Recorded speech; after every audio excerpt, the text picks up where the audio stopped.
दोस्तों जैसे ही हम हमारे 30s में होते हैं तो हमें अपने फाइनेंशियल रिस्पॉन्सिबिलिटी का काफ़ी ज़्यादा एहसास होता है। इस एज में जाके कुछ लोग शादी कर चुके होते हैं और कुछ अपने शादी की प्लानिंग या बेबी प्लानिंग में भी होते हैं। इसके साथ ही हम फ्यूचर गोल्स को और ज़्यादा सीरियसली ले रहे होते हैं, जैसे इनकम कैसे इंक्रीज करनी है, घर कैसे लेना है, ट्रैवल का खर्चा कैसे निकालना है, कार कैसे लेना है और बच्चों की एजुकेशन का फी कैसे मैनेज करना है।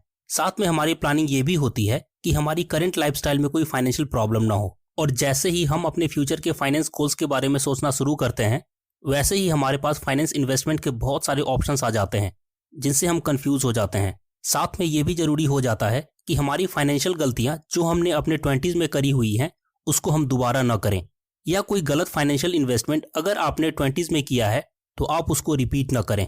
इसके अलावा मैं आपको बता दूं दोस्तों, 30s की एज इन्वेस्टमेंट के लिए कोई लेट एज नहीं होती है, बल्कि 20s एंड 30s एक गोल्डन पीरियड होता है अपनी इन्वेस्टिंग स्टार्ट करने के लिए, क्योंकि अभी भी आपके पास 25 से 30 साल हैं जॉब और करियर से फाइनेंशियल स्टेबल होने के लिए। दोस्तों जब भी इन्वेस्टमेंट की बात आती है तो वॉरेन बफेट का ये टिप हमारे लिए बहुत इंपॉर्टेंट हो जाती है। वो है, आपको ऑलवेज रिस्क और प्रॉफिट के बीच में बैलेंस रखना चाहिए और कभी भी इन्वेस्टमेंट में अपना कैपिटल लॉस नहीं करना है। और दोस्तों आप भी ये रूल कभी ना भूलें। दोस्तों फाइनेंशियल इन्वेस्टमेंट जितनी जरूरी है उतनी ही जरूरी है फाइनेंशियल डिसिप्लिन को भी बनाए रखना। अपने पैसों की रिस्पेक्ट करें, जिससे आप अपना प्रेजेंट और फ्यूचर दोनों को फाइनेंशियली सेव कर पाएंगे। दोस्तों फाइनेंशियल इन्वेस्टमेंट इन 30s बताने से पहले मेरी आपसे रिक्वेस्ट है कि आप ये 3 कॉमन फाइनेंशियल मिस्टेक्स कभी ना करें अगर आप अपना फाइनेंशियल गोल फ्यूचर में अचीव करना चाहते हैं। पहला, कोशिश करिए कि इन्वेस्टमेंट प्लान को इंश्योरेंस प्लान के साथ मिक्स मत करिए, क्योंकि नॉर्मली इससे आपको कुछ खास फायदा होगा नहीं। दूसरा है, लोन को अवॉइड करिए, और अगर लोन लीजिए भी तो लोन को बेटर मैनेज करना सीखिए। यानी आप ट्राई करिए कि बहुत ही इंपॉर्टेंट सिचुएशन या इमरजेंसी में ही आप लोन ले, नहीं तो अवॉइड ही करें। Create an emergency fund. दोस्तों अभी कोविड पैंडेमिक में हमने देखा कि कैसे लोगों की जॉब जा रही थी, बिजनेस बंद पड़ रहे थे और हम सब फाइनेंशियल प्रॉब्लम में फंस गए थे। इसलिए ऑलवेज कुछ पैसे अपने इमरजेंसी फंड में जमा रखें, जैसे 3 या 6 मंथ के सैलरी जितना पैसा, ताकि किसी तरह की इमरजेंसी में आपको लोन नहीं लेना पड़े और आप पहले से प्रिपेयर रहें। तो दोस्तों एक और बात जो आपको इन्वेस्टमेंट जर्नी स्टार्ट करने से पहले समझना होगा वो ये है कि इन्वेस्टमेंट के साथ आपको हर साल अपना इनकम बढ़ाने पर भी ध्यान देना होगा, जैसे प्रमोशन के जरिए या फ्रीलांस वर्क के जरिए। यानी आप कोशिश करिए कि किसी तरह आपका एक साइड इनकम या पैसिव इनकम भी आता रहे, जिससे आपकी इन्वेस्टमेंट जर्नी में किसी तरह का कोई रुकावट ना आए। तो चलिए समझते हैं कि हम कैसे एक अच्छा डिसीजन ले सकते हैं अपने 30s में इन्वेस्टमेंट को लेके, जिसमें हम रिस्क और रिटर्न दोनों को बैलेंस में रख पाएं। दोस्तों ये ऑप्शन कोई रिकमेंडेशन नहीं है, लेकिन आपको एक अच्छी नॉलेज जरूर मिल जाएगी कि कौन से बेस्ट ऑप्शन मार्केट में अवेलेबल हैं आपके इन्वेस्टमेंट जर्नी को और इजी बनाने के लिए। दोस्तों पहला इन्वेस्टिंग है गोल्ड बेस्ड इन्वेस्टिंग। दोस्तों गोल्ड की इन्वेस्टिंग एक ऐसी इन्वेस्टमेंट मानी जाती है जिसमें हमें रिस्क काफ़ी कम होता है, क्योंकि गोल्ड में इन्वेस्ट करने से वो आपके स्टॉक के इन्वेस्टमेंट रिस्क को कुछ हद तक बैलेंस कर देता है। क्योंकि पास्ट के काफ़ी रिकॉर्ड्स में देखा गया है कि जब स्टॉक कुछ टाइम के लिए नीचे आता है तो उस वक्त गोल्ड मार्केट में अच्छा परफॉर्म करता है। ज़्यादातर लोग इसमें अपना 5 से 10% तक का ही अमाउंट इन्वेस्ट करते हैं, जो मेरी नज़र में एक सही रेशियो होता है। साथ ही बहुत से लोग गोल्ड में इन्वेस्टमेंट का मतलब ये समझ लेते हैं कि उनको फिजिकल गोल्ड खरीदना है, लेकिन ऐसा नहीं है दोस्तों, क्योंकि फिजिकल गोल्ड में डिज़ाइन चार्जेस काफ़ी ज़्यादा होते हैं। इसलिए आपको डिजिटल गोल्ड लेना चाहिए। फॉर एग्जाम्पल, आप RBI के सॉवरेन गोल्ड बॉन्ड्स SGB में इन्वेस्ट कर सकते हो और इस इन्वेस्टमेंट प्रोडक्ट पर आपको कुछ % का इंटरेस्ट भी मिलता है, जो बेस्ट पार्ट है इस इन्वेस्टिंग का।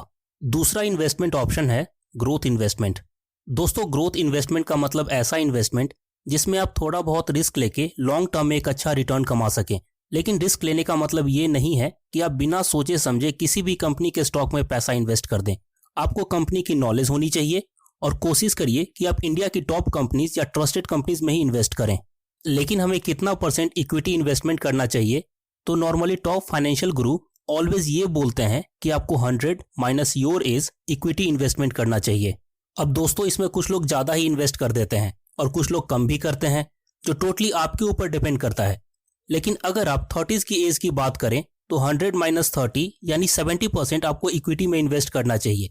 यानी आपके पोर्टफोलियो का 70% इन्वेस्टमेंट इक्विटी यानी स्टॉक में होना चाहिए। लेकिन ये एक ही स्टॉक में नहीं जाएगा दोस्तों, इसको आपको 4 से 5 अच्छी कंपनीज में चेक करके डालना है। अब क्योंकि दोस्तों हर इंसान इतना रिसर्च और टाइम नहीं निकाल पाता है एक अच्छा स्टॉक ढूंढने के लिए, इसलिए म्यूचुअल फंड्स और ETF ऑलवेज एक अच्छा ऑप्शन होता है ग्रोथ इन्वेस्टमेंट के लिए। तीसरा इन्वेस्टमेंट ऑप्शन है टैक्स सेविंग इन्वेस्टिंग। दोस्तों, ज्यादातर लोगों की सैलरी 30s तक टैक्स स्लैब में आ जाती है और बहुत से लोगों की सैलरी फ्यूचर में बढ़ने वाली होती है। इसलिए यह जरूरी है कि आप टैक्स सेविंग को इग्नोर न करें। और टैक्स सेविंग के लिए हमारे पास काफी सारे अच्छे इन्वेस्टमेंट ऑप्शन अवेलेबल हैं दोस्तों, जैसे PPF, EPF, जिसमें आपका इंटरेस्ट रेट भी अच्छा बनता है। इसके अलावा NPS, नेशनल पेंशन स्कीम है। अगर आपकी बेटी है तो आप उसके नाम पर सुकन्या समृद्धि योजना ले सकते हो, जो बहुत अच्छा ऑप्शन है। और ये सारे टैक्स इन्वेस्टमेंट आपको ATC का बेनिफिट देती है। अगर आप होम लोन लेते हो तो आपका होम लोन प्रिंसिपल अमाउंट भी ATC के अंडर कवर होता है। और अगर आप शॉर्ट टर्म लॉकिंग पीरियड का टैक्स इन्वेस्टमेंट प्लान देखो तो ELSS एक बेस्ट इन्वेस्टमेंट ऑप्शन माना जाता है शॉर्ट टर्म इन्वेस्टमेंट के लिए, क्योंकि इसका लॉकिंग पीरियड सिर्फ 3 साल का होता है। इसके अलावा आप बॉन्ड्स में इन्वेस्टमेंट कर सकते हो, जो अगेन एक सेफ और लो रिस्क इन्वेस्टमेंट माना जाता है। दोस्तों, आप जब भी अपना इन्वेस्टमेंट पोर्टफोलियो बनाएं तो उसमें एक अच्छा डाइवर्सिफिकेशन जरूर रखें अपने रिस्क मैनेजमेंट को बैलेंस करने के लिए। और मेरी आपसे रिक्वेस्ट है दोस्तों कि आप कभी भी स्टॉक इन्वेस्टमेंट किसी के टिप्स पर न करें। आप खुद अपना रिसर्च करें और अच्छा स्टॉक चुनें। मार्केट टिप्स पर जाके कोई भी शेयर यूं ही बाय न करें। इसलिए दोस्तों, ट्राई करिए कि आप अपने फाइनेंस स्किल को बढ़ाएं और फाइनेंस रिसर्च और टेक्निक को समझें, ताकि आप एक सही डिसीजन ले सके अपने फाइनेंशियल जर्नी के लिए। दोस्तों, आज के लिए इतना ही। आई होप आपको वीडियो अच्छी लगी होगी। ऐसे ही इंटरेस्टिंग और नॉलेजेबल वीडियो के लिए चैनल को सब्सक्राइब करें, वीडियो को लाइक करें। फिर मिलते हैं नेक्स्ट वीडियो में। गुड बाय दोस्तों।